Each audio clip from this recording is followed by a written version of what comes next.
नमस्कार फ्रेंड्स। स्वागत है आप सबको अपने यूट्यूब चैनल झारखंड एग्ज़ाम में। आइए हम लोग इस महासंग्राम झारखंड ऑब्जेक्टिव की महासंग्राम में एक नया चैप्टर जिसमें वैदिक काल में झारखंड यानी कहने का मतलब है कि वैदिक काल में झारखंड को किन किन नामों से जाना जाता था, उनके बारे में हम लोग गहन अध्ययन करते हैं ऑब्जेक्टिव के माध्यम से।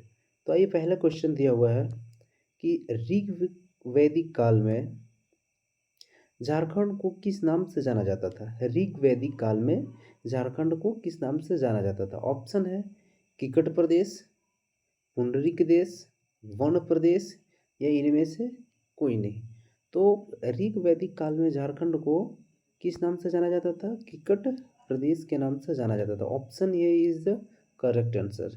आइए क्वेश्चन नंबर 2 हम लोग देखते हैं। और फ्रेंड्स, अगर सेशन अच्छा लगा हो तो प्लीज़ लाइक, सब्सक्राइब और शेयर कर दीजिएगा, है ना। कहता है निम्न में से किस वेद में झारखंड को किकट नाम देशो अनार्य। क्या किकट नाम देशो अनार्य विशेष से संबोधित किया गया है। किस वैदिक मतलब कौन से वेद में। ये संस्कृत का शब्द है किकट नाम देशो अनार्य। क्या ऋग्वेद में किया गया है, यजुर्वेद में किया गया है, सामवेद में किया गया है या फिर अथर्ववेद में किया गया है। इसका जो करेक्ट आंसर हो जाएगा वो क्या होगा आपका ऋग्वेद। ऋग्वेद काल में जो है वो हम लोग किस नाम से जानते थे, तो किकट नाम देशो अनार्य। तो इसका जो राइट आंसर होगा ऑप्शन नंबर ये। आइए क्वेश्चन नंबर 3 की ओर चलते हैं। कहता है निम्नलिखित में से कौन सा कथन सत्य है। ये में दिया हुआ है अथर्वकाल अथर्ववेद काल में यहाँ के लोगों को व्रात्य कहा जाता था। बिल्कुल सही बात है। अथर्ववेद में जो छोटा नागपुर यानी झारखंड के जो निवासी हुआ करते थे उनको व्रात्य के नाम से जाना जाता था। बी में कहता है इसे पुंड्र प्रदेश भी कहा जाता था। बिल्कुल पुंड्र प्रदेश कहा जाता था। महाभारत में हम लोग पढ़े थे कि महाभारत के काल में क्या कहा जाता था, पुंड्र के नाम से जाना जाता था। सी में कहता है वैदिक साहित्य में प्रयोग किया जाने वाला असुर शब्द। देखो, वैदिक साहित्य में जो असुर शब्द का जो प्रयोग किया गया था वो यहाँ के जनजातियों के लिए प्रयुक्त किया गया था। तो इसका मतलब ये तीनों कथन सत्य है। ऑप्शन डी में क्या है, उपयुक्त सभी। तो तीसरा का राइट आंसर क्या हो जाएगा, ऑप्शन नंबर डी। आइए क्वेश्चन नंबर 4 की ओर चलते हैं। कहता है निम्न में से कौन सा कथन असत्य है। यहाँ गलती, कौन सा कथन गलत है उसको छांटना है। ऋग्वेद में असुरों को शिष्णु देवा अर्थात लिंग पूजा कहा गया, ये तो बिल्कुल सही है। ठीक है। अच्छा, आगे क्या कहता है वायु पुराण में झारखंड को मुरुंड कहा गया है। मुरुंड, देखो इसको याद करने के लिए वायु पुराण, जब हवा आता है तो सबको मुंड देता है, मुरुंड देता है, मतलब भूसंड कर देता है। तो बिल्कुल वायु पुराण में झारखंड को क्या कहा गया, मुरुंड कहा गया है। तीसरा कहता है कि विष्णु पुराण में झारखंड को मुंड कहा गया है। ठीक है, ये भी सही। विष्णु पुराण में झारखंड को क्या कहा गया है, मुंड कहा गया। हमने बताया था ट्रिक के माध्यम से कि विष्णु जो है उसको माथा को मूड़ दिया गया है, तो वहीं से हम लोग याद रखते हैं विष्णु पुराण में झारखंड को मुंड कहा गया है। अच्छा, ऐतरेय ब्राह्मण में झारखंड को मुंडल कहा गया, नहीं ये गलत है, ये बिल्कुल सरासर गलत है। क्योंकि अब आप लोग ये बताइए कि ऐतरेय ब्राह्मण में झारखंड को किस नामों से जाना जाता है। दूसरा बात, ये जो मुंडल है वो किसके द्वारा कहा गया है। ये दो क्वेश्चन आप लोग को बताना है। अगर पढ़े होंगे तो जाहिर सी बात है बताएंगे, नहीं पढ़े होंगे तो कहाँ से बता पाइएगा। इसके लिए आपको पढ़ना होगा। आइए अगला क्वेश्चन हम लोग देखते हैं। निम्न में से किस देश का संबंध वर्तमान संथाल परगना क्षेत्र से है। अभी जो संथाल परगना क्षेत्र है वहाँ से संबंधित है। ऑप्शन ए में दिया हुआ है आपका यंग, बी में दिया हुआ है बंग, सी में दिया हुआ है कलिंग और डी में दिया हुआ है सुरहा। सुरहा, तो इसका जो करेक्ट आंसर होगा सुरहा। ये जो है वो आपका कहाँ, वर्तमान के संथाल परगना क्षेत्र से संबंधित है। कौन सा सुरहा। तो 5 का जो राइट आंसर होगा वो क्या हो जाएगा आपका, ऑप्शन नंबर डी। आइए क्वेश्चन नंबर 6 की ओर चलते हैं। कहता है निम्न में से किसके स्थान पर आज का झारखंड राज्य विस्तृत है। किसके स्थान पर आज का झारखंड राज्य विस्तृत है। ऑप्शन ए में अंग, बी में पुंड्र, सी में सुरहा और डी में ये और बी दोनों। तो ये जो है वो अंग और पुंड्र, इन दोनों के स्थान पर झारखंड राज्य आज क्या है, विस्तृत है। किसके स्थान पर? अंग और पुंड्र, ये दोनों के नाम पर, अंग और पुंड्र, इन दोनों के स्थान पर आज जो है वो झारखंड राज्य विस्तृत है। चूंकि अंग जो थे वो राजधानी कहाँ इधर आ गया था आपका, देवघर इस साइड होते हुए अंग राजधानी फैला हुआ था। ठीक है, आगे हम लोग बात करें, आर्य लोग संथाल एवं भूमिज जनजाति को क्या कहते थे? आर्य समाज के जो लोग थे वो संथाल जनजाति के लोगों को किस नाम से बुलाया करते थे? आर्य लोग जो थे वो संथाल जनजाति को किस नाम से बुलाते थे?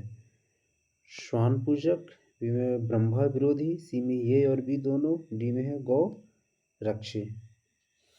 देखो, आर्य लोग जो थे वो संथालों को श्वान पूजक के रूप में जानते थे, ये पुकारते थे। संथालों को क्या बोलते थे? श्वान पूजक। और भूमिज जो थे उनको क्या कहते थे ये लोग? ब्राह्मण विरोधी थे। तो इसका मतलब 7 का भी राइट आंसर क्या हो जाएगा? ऑप्शन नंबर सी, ये तथा बी दोनों।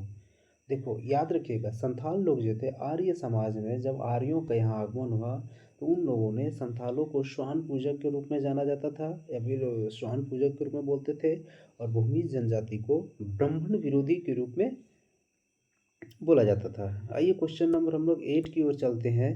क्वेश्चन नंबर 8 जो है वो कहता है आपका कि वैदिक युग में निम्न में से कौन सी जनजातियां बहुसंख्यक थे? वैदिक कालीन झारखंड में, ठीक है, कौन सी जनजातियां बहुत संख्यक में थे? ऑप्शन ए में है खड़िया कवर, बी में है संथाल भूमिज, सी में है कोल कवर और डी में है बिहोर और हो। इसका जो राइट आंसर हो जाएगा भूमिज और संथाल। भूमिज और संथाल की जो संख्या थी वो बहुत ज़्यादा थी। कब? वैदिक युग में। वैदिक युग में। आधुनिक युग में भी बात करो ना तो संथाल तो अभी भी सबसे ज़्यादा है ना झारखंड में।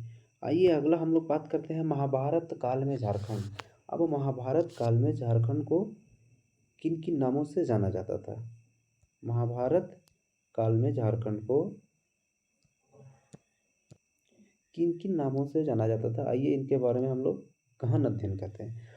पहला क्वेश्चन है, महाभारत काल में झारखंड किस, कहता है महाभारत काल में झारखंड किस वृहद वंशी सम्राट के अधिकार क्षेत्र में था? महाभारत काल में झारखंड जो था किस वृहद्रवंशी सम्राट के अधिकार क्षेत्र में था? ऑप्शन ए में है जरासंध, बी में है बिंबिसार, सी में है अजातशत्रु और डी में है इनमें से कोई नहीं। इसका जो सही आंसर हो जाएगा वो क्या हो जाएगा? जरासंध। अब पढ़े होंगे आप लोग तो ऑप्शन से ही याद आ जाएगा। ऑप्शन क्वेश्चन नंबर 2 कहता है, अपने शत्रुओं को बंदी बनाकर जरासंध कहाँ के जंगल में छोड़ देता था? ऑप्शन ए में मध्य प्रदेश, बी में छत्तीसगढ़, सी में मिजोरम और डी में झारखंड। तो ये जो जरासंध जो था वो अपने शत्रुओं को बंदी बनाकर और झारखंड के जंगलों में छोड़ दिया करता था। कहाँ? झारखंड के जंगलों में। तो राइट आंसर क्या हो जाएगा? Option number D. आइए क्वेश्चन नंबर 3 की ओर चलते हैं।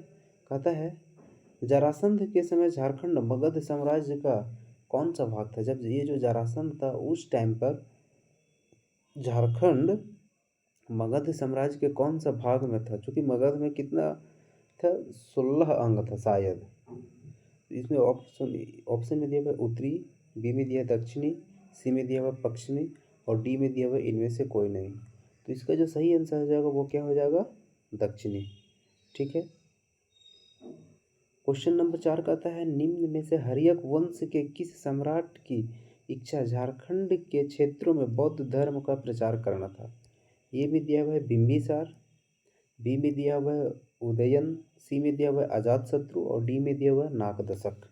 इसका जो सही आंसर हो जाएगा वो कौन? बिंबिसार। बिंबिसार जो थे वो झारखंड में क्या करना चाहते थे? बौद्ध धर्म का प्रचार करना चाहते थे। आइए हम लोग बात करते हैं, ये हर्यक वंश का संस्थापक थे। ठीक है, बिंबिसार।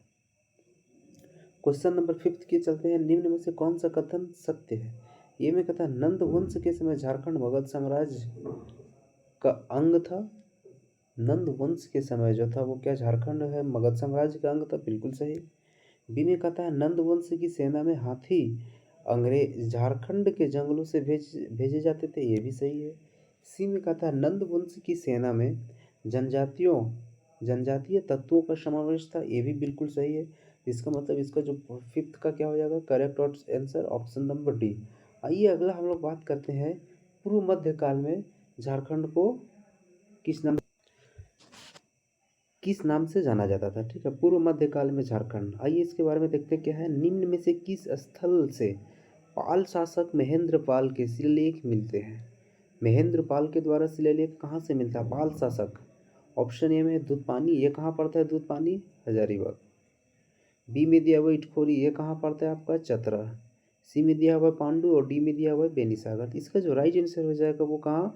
महेंद्र पाल। पाल शासक जब भी आए तो आप सीधे कहाँ मारेंगे? इटखोरी, भद्रकाली मंदिर, याद रखिएगा।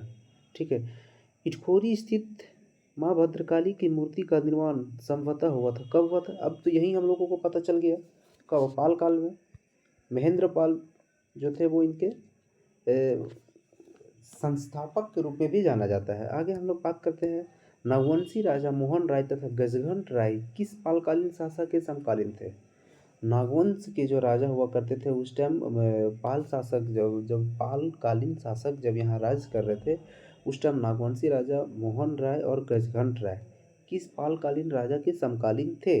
ऑप्शन ए में है आपका गोपाल, बी में महेंद्र पाल, सी में है महिपाल और डी में है इनमें से कोई नहीं। इसका जो करेक्ट आंसर होगा वो क्या हो जाएगा आपका? तीसरा का बी, महेंद्र पाल के समकालीन थे। कौन कौन सा? मोहन राय और गजघंट राय।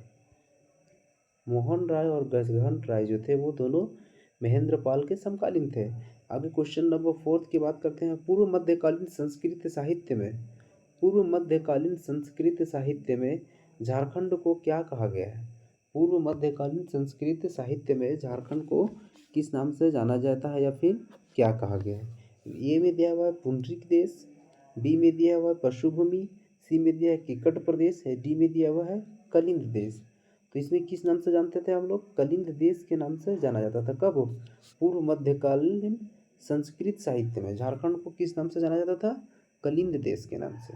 क्वेश्चन नंबर 5 की चलते हैं। निम्न में से किस कवि के सांस्कृतिक परंपरा से झारखंड संबद्ध रहा है?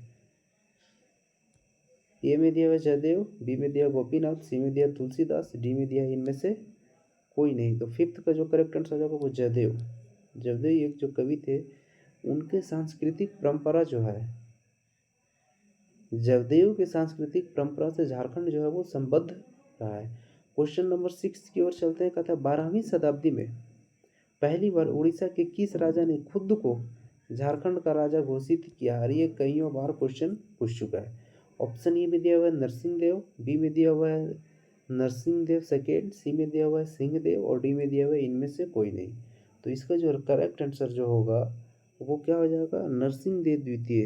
इन्होंने जो होते उड़ीसा के एक राजा हुआ करते थे और ये खुद को झारखंड का राजा, स्वतंत्र राजा घोषित किए थे। ठीक है, आगे हम लोग बात करते हैं। Question number 7। राजा नरसिंह देव द्वितीय के ताम्रपत्र में पहली बार झारखंड शब्द का उल्लेख हुआ है। नरसिंह देव कहाँ के राजा थे? नरसिंह देव कहाँ के राजा थे ये? क्या ऑप्शन ए में दिया हुआ उत्तर प्रदेश, बी में दिया हुआ छत्तीसगढ़, सी में दिया हुआ बंगाल और डी में दिया हुआ उड़ीसा। इसका जो सही आंसर हो जाएगा वो क्या हो जाएगा? Option number D, Orissa. Orissa के राजा थे, इन्होंने खुद को झारखंड का स्वतंत्र राजा घोषित किया था। ठीक है, क्वेश्चन नंबर 8 जो है वो क्या कहता है? राजा जय सिंह जिन्होंने खुद को 13वीं शताब्दी में झारखंड का शासक घोषित किया था, निम्न में से किस राज्य के थे? ऑप्शन ए में है बंगाल, बी में है दिल्ली, सी में उड़ीसा और डी में है राजस्थान। तो उड़ीसा वाले साहब जो थे वो क्या घोषित करते थे? स्वतंत्र। तो 8 का जो सही आंसर हो जाएगा ऑप्शन नंबर डी। तो फ्रेंड्स आज यहीं तक, और आई होप ये सेशन बहुत छोटा हो है और बहुत इम्पोर्टेंट भी है। ठीक है, आप लोग को पसंद भी आया होगा। तो इसी खुशी में एक लाइक और शेयर तो बनता है दोस्त, और जो सब्सक्राइब नहीं किए होंगे वो प्लीज़ सब्सक्राइब कर दीजिएगा। ठीक है, थैंक यू।